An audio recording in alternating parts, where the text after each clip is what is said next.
This is the wonderfully named Ding Dong mine. There's a small village near here called Ding Dong. Great name, isn't it? And it's the first time I've actually been here because I've photographed it from a distance with Lanyon Quoit in the foreground, which I'll hopefully go to later. But yeah, the reason I haven't photographed it because I just think it's not as aesthetically pleasing as the others, because it doesn't have that lovely V-shaped roof like you've got at Wheel Coats. In fact, it's got no roof at all, so it just doesn't look quite as good, I think, in a photograph. However, I do have a plan. So I'm going to go down there and hopefully be able to take a picture of it from the side where you can't actually see that attribute of it anyway. So see you in a minute.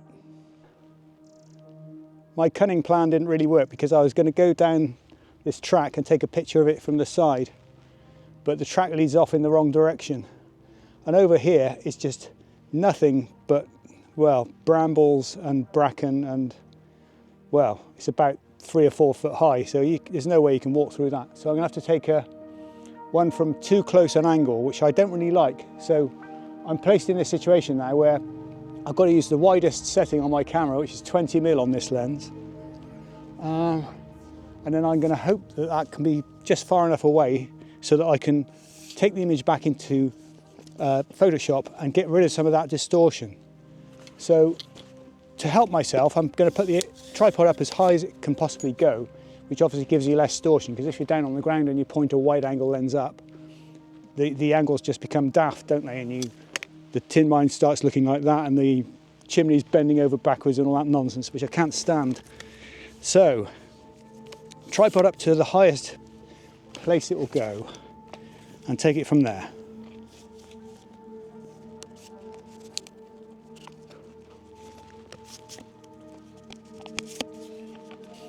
Looking good.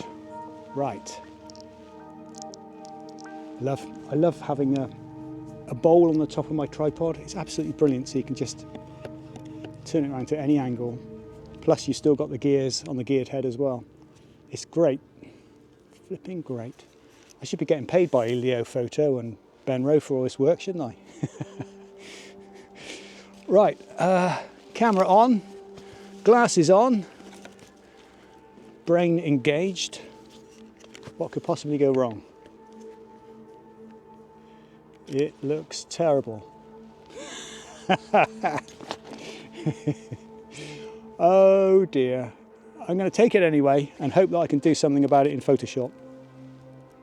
Yeah, it's got that leaning backwards kind of look, and it's a pretty awful foreground. But it might work as a square crop. So I'm going to take it anyway.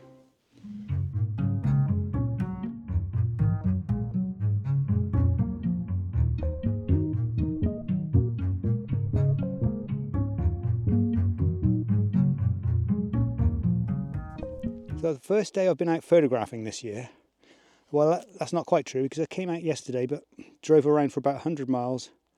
Didn't get a single shot because there was just slightly too much cloud. So this shot of Ding Dong mine is making me work a bit harder, and I've managed to find this beautiful arrangement of rocks, which I think work really well. They might look a bit too white in the overall image, so I might darken the foreground down a bit later on. Now, one of my New Year's resolutions to do with photography is that I'm going to do more hand holding, because I'm not selling large prints so much anymore, and I just figure I want to be a bit more free in my photography. But I think if I'd come here and taken this shot, I possibly wouldn't have noticed these two terrible sticks sticking up in the foreground, whether they're brambles or brambles or something like that. So I'm going to tread those down now before I take my final shot. I can't push them down because they're brambles, but hopefully if I kick them down with my feet,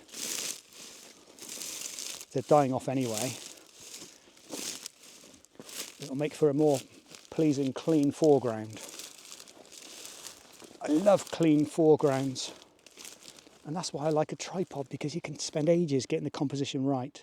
See, that looks a lot better. It was well worth looking around for a good foreground for this shot, and I like the side lighting on the engine house. So it's yeah, a good image. I'm pleased with this one. This is the 3:2 ratio as it comes out of the camera, but I also like it in 16:9 ratio, so I wasn't sure which one to put on the website. 16:9 gives you that kind of wide, expansive, widescreen kind of feel, which I really like. What do you prefer? Before you think I've lost the plot, I took this shot handheld, and I had to step into a farmer's land. So if you're the farmer, I apologise for just stepping onto your land quickly. But I took this shot with the 20 to 70mm lens and was able to crop it quite significantly to a much better composition. So that is one of the beauties of having more megapixels. So you don't need them, but they can be very useful and convenient.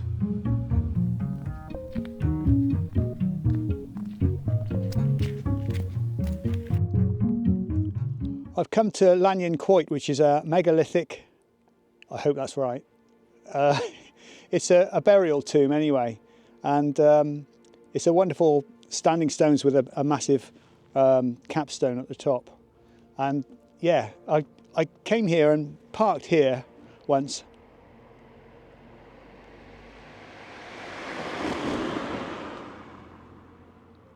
I came here and parked once, and I came here in the night and I didn't know where the hell it was, and I thought, oh, Lanyon Quoit's got to be around here somewhere. But anyway, I needed to sleep for the night, so I came here, and this is back in, I don't know, 2006, something like that. I was sleeping in the car. Absolute madness when I look back, because even in the summer it's freezing cold in a car.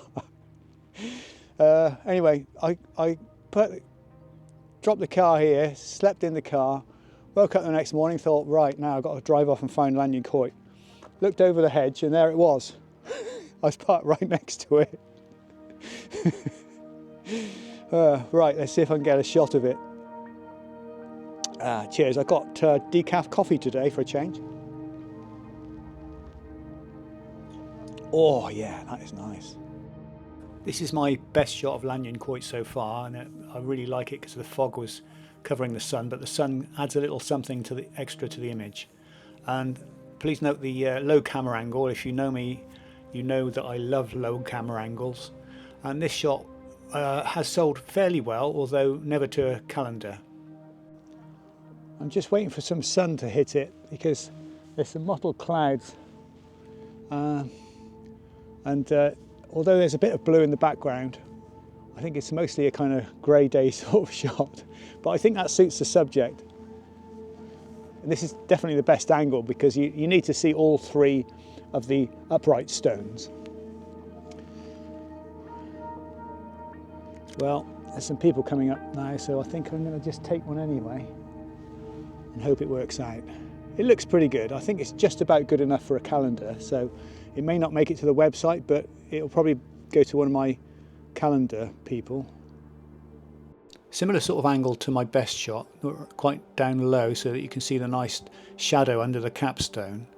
And because of the amount of blue in the sky, I think this will work for calendar use, so I'll definitely be submitting this to my agent for calendars.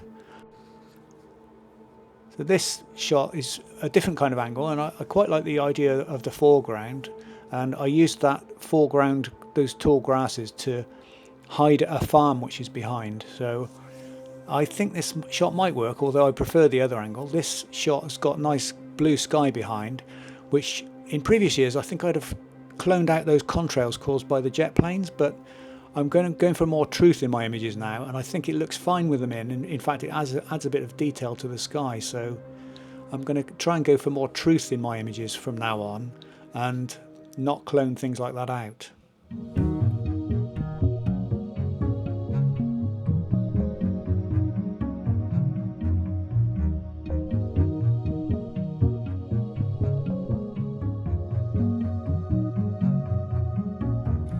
This was shot on an infrared converted Canon 5D Mark II camera. I sold that camera because it was just too much carrying around all the gear. So, but I just love the delicate look it gives the grasses on this shot. And infrared cameras make the sky go really dark as well, which I really like. So now I'm on my way to Men-an-Tol, which is an ancient monument, and I'm not really sure what it's all about, but it's supposed to have special healing properties, so I guess we'll see. But it's a great subject to photograph, and I haven't been here for a few years, and it's always good to get a new photograph of a place, because you never know whether it's going to be better than your other one or not, do you? So we'll see, I guess. Beautiful sunny day. I haven't moved from about a square mile today, so I've done Ding Dong, Men-an-Tol soon, and Lanyon Quoit. So pretty much a fantastic day, considering it's just all within walking distance of each other. Just found this, well, I haven't found it.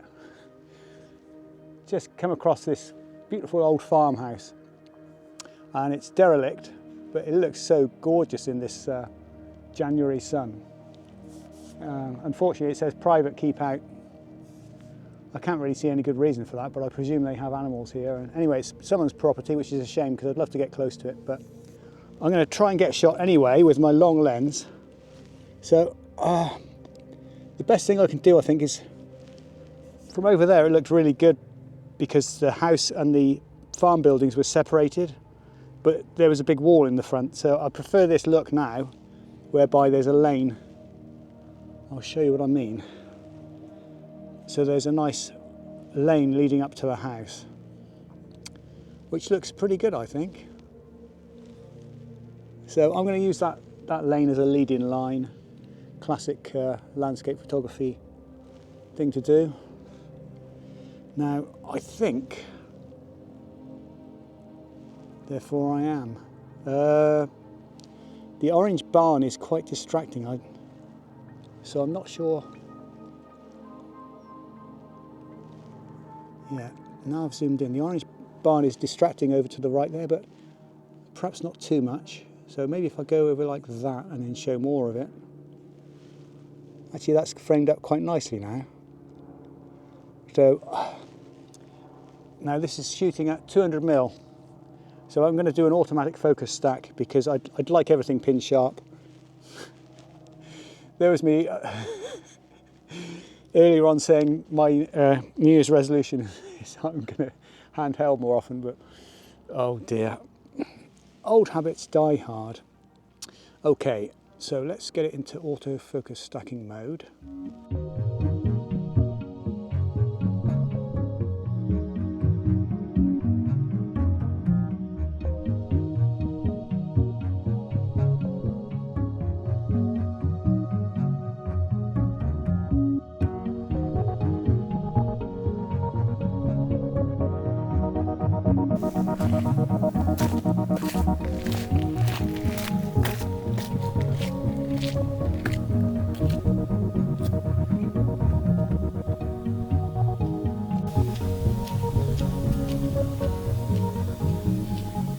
So here we are at Men-an-Tol. Fabulous, isn't it? And I hope I'm not blocking the view, but there's Ding Dong Mine in the background where I was earlier in this video. I hope you noticed that I've had a change of clothing. I've got a complete wardrobe in my car. I'm a professional, professional actor now. Not really, it just got hot, so I changed hats. Men-an-Tol, it's supposedly, if you pass women through that hole, they become fertile. I don't really want to become fertile, but I might go through it, see if it has any health benefits.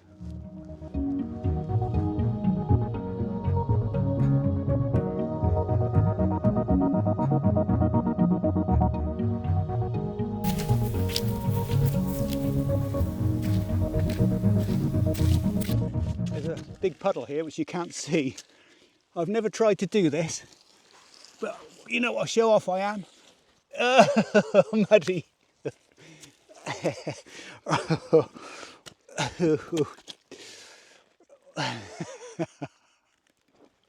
Oh. Been here for a while now. I had to wait for some people to move on, but I took a few shots with, typical shots with my tripod up high. But I think the ones with the tripod lower are much better. So even though it doesn't take in so much of the surrounding heath or moorland, which is it? I don't know actually. Anyway, enough of that. Enough of that nonsense.